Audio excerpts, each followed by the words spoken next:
द्रौपदी 5 पांडवों की पत्नी थी और उनके 5 पुत्र थे, जिन्हें उप पांडव कहा जाता था। महाभारत के अनुसार द्रौपदी का जन्म राजा द्रुपद के अहंकार के कारण हुआ था। राजा द्रुपद को अर्जुन से बदला लेना था। दरअसल पांचाल नरेश द्रुपद को द्रोण के शिष्य अर्जुन ने हरा दिया था और इस कारणवश उन्हें अपना आधा राज्य देना पड़ा था। सो फ्रेंड्स, आज की स्टोरी स्टार्ट करते हुए, और अगर आप हमारे चैनल में नए हैं, चैनल को सब्सक्राइब करें, हमारे वीडियो को शेयर करें। कहते हैं कि द्रौपदी अपने पिछले जन्म में बहुत सुंदर युवती थी। सर्वगुण संपन्न होने के कारण उसे योग्य वर नहीं मिल रहा था, इसलिए उसने भगवान शिव की तपस्या की और तब शंकर जी प्रकट हुए। उस समय द्रौपदी ने हड़बड़ाहट में 5 वर मांगे, इसलिए उसे शिव जी के वरदान के कारण इस जन्म में 5 पति प्राप्त हुए। द्रौपदी को पांचाली के अतिरिक्त यज्ञसेनी, महाभारती और सैरांध्री के नाम से जाना जाता है। द्रौपदी को प्राप्त था शिवजी का वरदान। पूर्व जन्म में द्रौपदी विधवा हो गई थी, जिस कारण उन्हें पति का सुख प्राप्त नहीं हुआ। इसलिए द्रौपदी ने अगला जन्म मिलने पर भगवान शिव को अपनी तपस्या से प्रसन्न किया।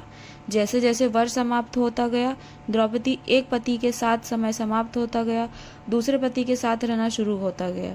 वह अग्नि में चली जाती थी और इस तरह साल दर साल अपना कौमार्य पुनः प्राप्त कर लेती थी।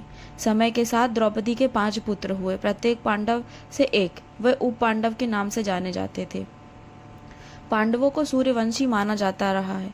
सैकड़ों सालों से माना जाता है कि पांडव सूर्यवंशी क्षत्रिय थे। महान कुरु राजवंश से ताल्लुक रखते थे। हिंदू धर्म में 2 महान ग्रंथ माने गए हैं, रामायण और गीता। युधिष्ठिर ने इस तर्क संगत बताते हुए कहा कि इतनी सुंदर महिला उन 5 के बीच दरार पैदा कर देगी, और इसलिए अपनी माँ के आदेश और भाई के सुझाव का पालन करने के लिए अर्जुन द्रौपदी का विवाह उन 5 से करने के लिए सहमत हो गया। भगवान श्री कृष्ण और द्रौपदी अच्छे मित्र थे। द्रौपदी उन्हें सखा तो कृष्ण उन्हें सखी मानते थे। कृष्ण ने द्रौपदी के हर संकट में साथ देकर अपनी दोस्ती का कर्तव्य निभाया था। द्रौपदी सेवा भाव 5 पांडव के प्रति समान रूप से कर्मठ था, परंतु स्वाभाविक रूप से उसका हृदय अर्जुन की ओर अधिक आकर्षित था। कुरु वंश में नकुल सबसे सुंदर व्यक्ति के रूप में जाना जाता था। अपने बचपन में नकुल ने अपने पिता पांडु और सतशृंग आश्रम में सकू नाम एक साधु के अधीन तलवारबाजी और चाकू फेंकने में अपने कौशल में महारत हासिल की। पूर्व जन्म में द्रौपदी राजा नल और उनकी पत्नी दमयंती की पुत्री नलिनी थी। नलिनी ने भगवान शिव की घोर तपस्या की। भगवान शिव जब प्रसन्न होकर प्रकट हुए तो नलिनी ने उनसे आशीर्वाद मांगा कि अगले जन्म में उन्हें 14 इच्छित गुणों वाला पति मिले। अर्जुन ने द्रौपदी से विवाह किया था, लेकिन अर्जुन की 3 अन्य पत्नियां भी थीं। महाभारती कथा में अर्जुन की 4 पत्नियों के बारे में पता चलता है।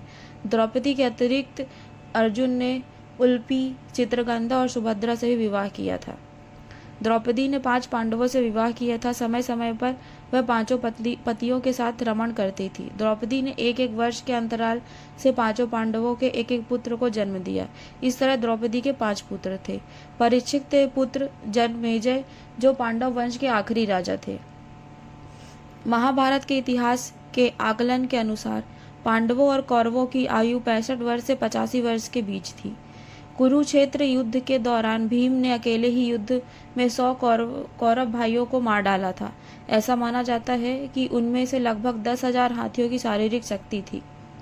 कुंती ने कुंवारी अवस्था में ही सूर्यदेव से अपने पहले पुत्र कर्ण को जन्म दिया था और उन्हें त्यागना पड़ा था।